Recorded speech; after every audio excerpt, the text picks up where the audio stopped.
15 વર્ષથી પાલેજમાં જૂના અને જાણીતા computer, laptop, CCTV camera service, printer repairing તેમજ નવા અને જૂના કોમ્પ્યુટર લે વેચ કરનાર. એડમિશન ફોર્મ તેમજ તમામ સરકારી ફોર્મ ઓનલાઈન ભરી આપવામાં આવશે. આમોદના ₹7 કરોડના તળાવ બ્યુટિફિકેશનમાં ફરી સટીઓ તપાસ પર તપાસ, પરંતુ કાર્યવાહી ક્યારે? સમગ્ર મુદ્દો ટોક ઓફ ધ ટાઉન બન્યો. આમોદ શહેરના વાવડી ફળિયા ખાતે આવેલા જૂના વોટરવર્ક્સના તળાવ પર આશરે ₹7 કરોડના ખર્ચે ચાલી રહેલા બ્યુટિફિકેશન પ્રોજેક્ટ પર ફરી એકવાર ગંભીર સવાલો ઊભા થયા છે. ભ્રષ્ટાચારના આક્ષેપો, તકલાદી ગુણવત્તા અને બેદરકારી અંગે લાંબા સમયથી ઉઠતા પ્રશ્નો વચ્ચે આજે ફરી ઉચ્ચ અધિકારીઓ સ્થળ પર દોડી આવ્યા હતા.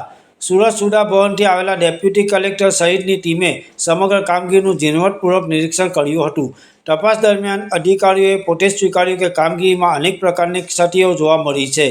કોન્ટ્રાક્ટરને ખામીઓ તાત્કાલિક સુધારવા સૂચના આપવામાં આવી છે અને જરૂર પડશે તો જવાબદારો સામે કાયદેસરની કાર્યવાહી કરવાની પણ વાત કરવામાં આવી છે.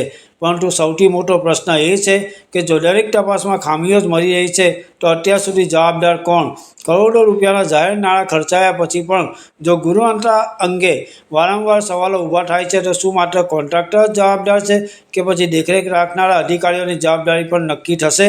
એવી લોકમુખે ચર્ચાઓ ચાલી રહી છે. આ પહેલાં પણ અનેક વખત તપાસો થઈ, રજૂઆતો થઈ, મીડિયા અહેવાલો પ્રસિદ્ધ થયા, છતાં આજ દિન સુધી કોઈ નક્કર અને દેખાય તેવી કાર્યવાહી કેમ થઈ નથી? શું આ વખતે ખરેખર જવાબદારો સામે પગલાં ભરાશે કે ફરી એકવાર માત્ર સૂચનાઓ, આશ્વાસનો અને કાગળ પરની કાર્યવાહીથી સમગ્ર મામલો ઠંડા બસ્તામાં મૂકી દેવામાં આવશે? એવી પણ લોકમુખે ચર્ચાઓ ઉઠી છે. આમોદની જનતા હવે નિવેદનો નહીં, પરિણામ માંગે છે.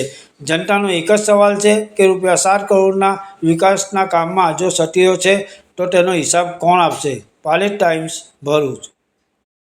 શું કહેશો સાહેબ, આજે તળાવ બ્યુટિફિકેશનની કામગીરી ચાલી રહી છે, જેની અંદર જ્યારથી તળાવ બન્યું છે ત્યારથી લઈને અત્યાર સુધી લગભગ ઓછામાં ઓછી 10 વિઝિટ તો અમે જોઈ હશે પ્રાદેશિકમાંથી. ત્યારથી લઈને અત્યાર સુધી તપાસ જ થઈ રહી છે.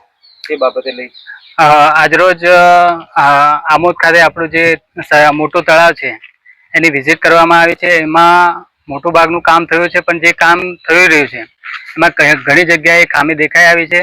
અને એ જે ખામીઓ છે એ આપણી જે એન્ટરપ્રાઇઝ છે, અંબર એન્ટરપ્રાઇઝ, એને અમે એ સુધારવા માટે સૂચના આપી દઈશું અને ફરી પાછા એ સુધરી જાય એના પછી ફરી પાછા આપણે સ્થળ નિરીક્ષણ કરીશું. અનેક વાર સાહેબ સૂચનાઓ આપી છે, તેમ છતાં પણ હજુ સુધી તેની અમલવારી નથી કરવામાં આવી. તેનું શું કારણ?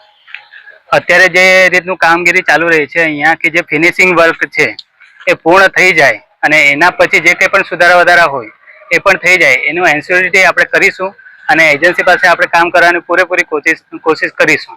વિપક્ષ અને કોંગ્રેસે અનેક વાર સવાલો ઉભા કર્યા હતા સાહેબ કે તળાવ બ્યુટિફિકેશનમાં શરૂઆતથી જ મોટા પાયે ભ્રષ્ટાચાર થયો છે, તો અત્યાર સુધી તેમનું મોટા ભાગનું બિલનું ચૂકવણું પણ કરી દેવામાં આવ્યું છે સાહેબ. શું કહેશો આ બાબત? અત્યાર સુધી જેટલું પણ કામ થયું છે અને એજન્સીને જે કંઈ પણ પ્રમાણે ચૂકવણું કરવામાં આવ્યું છે એમના જે પ્રોગ્રેસ રિપોર્ટ છે એના આધારે જ કરવામાં આવ્યું છે, બાકીનું ચૂકવણું નથી કરવામાં આવ્યું. એટલે જે કંઈ પણ કામ છે, જે પ્રોજેક્ટમાં મેન્શનિંગ છે એ પ્રમાણેનું કામ કરશે અને એ પ્રમાણે કરાવી અને ચકાસણી કર્યા બાદ જ આપણે આગળની ચૂકવણાની જે કાર્યવાહી છે એ એજન્સી અને બોડી એ બંને વતી કરાવીશું. આખું ગામ સાહેબ આજે આ તળાવની રાહ જોઈ રહ્યું છે કે કોઈક સારું કામ થવા જઈ રહ્યું છે, પરંતુ તેની વેલિડિટી પણ પૂરી થઈ ગઈ છે. તો શું આ 5 વર્ષ પૂર્ણ થયા પછી તળાવ સારું થશે? જેમ બને તેમ ઝડપથી આપણે આ જે તળાવનું બ્યુટિફિકેશનનું કામ છે અથવા વૃક્ષારોપણનું કામ છે અથવા જે કંઈ પણ કામગીરી બાકી છે એ તાત્કાલિક ધોરણે પૂર્ણ થાય એ પ્રમાણે આપણે કામગીરી કરાવીશું. કોન્ટ્રાક્ટર પાસે સાહેબ તમે દંડ કઢાવશો કે પછી કાયમી માટે કામ સારું થાય તેવું? ભવિષ્યને ધ્યાનમાં રાખીને જે કંઈ પણ કામગીરી થઈ છે એનું સસ્ટેનેબલ કામ અહીંયા જળવાઈ રહે એ પ્રમાણેનું આપણે આયોજન કરી એમની પાસેથી કામ કરાવીશું. Thank you. ઓકે.